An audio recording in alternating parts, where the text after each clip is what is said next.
So before I get into how Apple destroys other companies, let me tell you a story that might make this whole thing easier to understand. Let's say you're going to be renting a new apartment, and when you move in you have a choice. You can get the internet that is provided through the apartment building for $50 a month. If you do that, instead of receiving a bill for internet every month, the cost of the internet is just added right onto your rent payment. Or you can choose to buy from another internet provider. And instead of the apartment installing everything for you, you have to go a couple blocks down the road, set up everything with the new provider, and the $50 a month bill comes separately from your rent payment. For the sake of the story, let's just say that both providers offer similar speeds and functionality. Which one are you going to choose? Well, for myself and probably many of you watching, I'm going with the internet provided by the apartment building. Why? Because it makes the process of getting internet at your apartment that much easier. And this, my friends, is the basics on how Apple destroys other companies. Allow me now to explain with an example. Have you heard of Tile? No, not the stuff in your bathroom. The company that allows you to use Bluetooth devices to find your items. Now, if you haven't heard of Tile, maybe you've heard of Apple AirTags.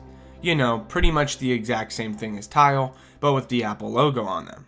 Now, these do a better job for iPhones than Tile does, but more on that later. Anyways, Tile has been around since 2013 and was basically the first and the best company for this service. Of course, this all changed when Apple released the AirTags in 2021. So what does this have to do with Apple killing other companies? Well, this has to do with the penetration that Apple has into the market. See, the way these services work is that they rely on other tiles, or in Apple's case, any other device in the Find My network. And they essentially ping where your tile or AirTag is. Now, as you can imagine, there are many more Apple devices in the Find My network than there are tiles in the market. But Apple, being the kind-hearted individuals they are, they would allow Tile to use this Find My network free of charge if they so wished. So this leaves Tile with some great options. First, they could choose to abandon the Tile network and adopt the Find My network, essentially destroying the pre-existing reason anybody would own a Tile. Or they can stay on the Tile network and leave it up to the consumer on whether or not they prefer their devices to have a ton of things pinging their location or just a few. Do you see my point? This is how Apple destroys other companies legally. See, they always frame this as an option. Sure, Tile has an option. They can bow down to the mighty king, or they can fight tooth and nail against the biggest company in the world. But Apple also gives this choice to the consumer. We can choose to use Tile if we so wish, but be forced to download the separate Tile app and buy it from the Tile website. Or we can just use the app that comes with the iPhone and buy the AirTags in a much easier way. Do you see why I started this video with that story now? But Tile did not like this choice that Apple gave us all that much. They publicly accused Apple of bullying tactics, and they say that AirTags perfectly paint the picture on how Apple uses their ecosystem and advantage to kill competition. In a statement, Tile said, "We welcome competition, as long as it is fair competition." Unfortunately, given Apple's well-documented history of using its platform advantage to unfairly limit competition for its products, we are skeptical. So what is the unfair advantage that Apple has, and how does it destroy companies other than Tile? So now we know how Apple used its unfair advantages to beat Tile at its own game. But how does Apple do this with other companies?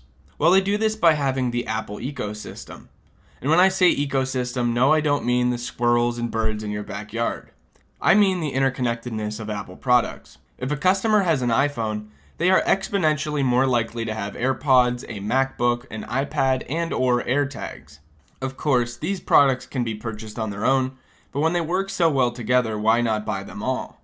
The unfair advantage of this is that Apple uses the huge influence its platform has, and by platform I mean the Apple operating system, to unfairly pinch and squeeze competition out of its way.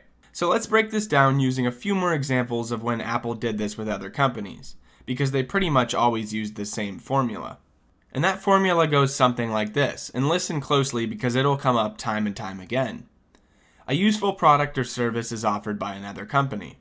Apple sees this and launches a competitor to the product or service. As it would be illegal to outright ban the competitor from the Apple App Store or to be used with Apple products, Apple still allows the competitor to choose to work with Apple and the customer to choose to use the product. Just like I let you, the viewer, choose to like and subscribe. However, Apple is able to use their expansive ecosystem to make the product or service just work better with Apple products. A quick example of this is AirPods. You can use them with a Windows laptop if you want, but they work so much better and easier with an iPhone or a MacBook. Alright, so what other examples have we seen of Apple doing this? One example is an app called Flux, or f.lux. What this app did was make your screen dimmer as the day went on, in order to make it easier on your eyes as it got dark out.